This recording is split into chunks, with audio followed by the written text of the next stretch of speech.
kapuso, narito pa rin po tayo ngayon sa Command Center ng Metro Manila Development Authority at sa ikalimang araw nga po ng pagpapatupad ng No Contact Apprehension Policy o NCAP ay aabot na sa 3,577 yung nahuhuli. No? So ipakita lang po namin sa inyo paano ba nangyayari o na poproseso yung panghuhuli dun sa paglabag sa batas trapiko. So makikita po ninyo, hindi na po natin lalapitan na for privacy issues.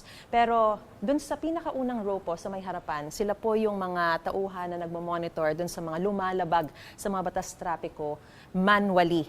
So meron din pong mga nagmo-monitor naman, itong mga nasa likuran ko lang, sila naman yung mga nagmo-monitor sa mga lumalabag sa batas trapiko gamit yung artificial intelligence ng CCTV camera. So at least meron sila manual and AI. At pagkatapos po nun, yung mga makakapture po nilang mga litrato at mga videos ay ipapasa na nila dun sa mga tauhan naman na nakatalaga o naka-assign para i-review yung mga paglabag na ito, kung valid ba yung ibibigay nilang notice of violation. Kasi may mga ibang pagkakataon, may mga circumstances na kaya lumabag ang isang motorista sa batas trapiko ay dahil nga merong mga nangyari. So doon mare-review ang mga paglabag na ito kung tama bang issuehan sila ng notice of violation. So hindi naman talagang basta-basta na lang sila magpapalabas ng notice of violation. Pero oras po na kayo ay nakatanggap ng notice of violation ay of course within 10 days ay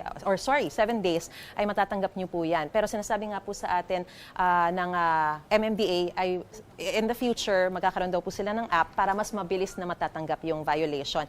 And kung kayo po ay sa kabila ng pagre-review na ito ay nais niyo pong i-contest yung violation na natanggap niyo, sa tingin niyo talagang meron kayong dahilan, valid reason na hindi kayo dapat hulihin, ay pwede po kayong dalawang pwede niyo pong gawin. No?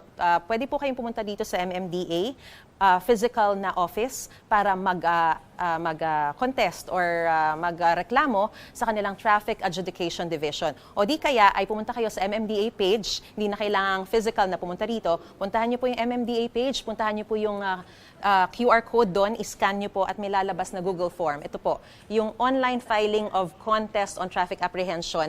At dito po ay maaari niyo na pong sagutin yung form para maipadala ang inyong reklamo. So pagkatapos po niyan ay sasagutin naman nila kung ano ang magiging tugon ng MMDA doon sa inyong pagrereklamo sa kanilang violation. So, yan po muna ang latest na sitwasyon dito pa rin po sa MMDA Command Center. Balik muna sa studio. Gusto mo bang mauna sa mga balita? Mag-subscribe na sa GMA Integrated News sa YouTube at tumutok sa unang balita.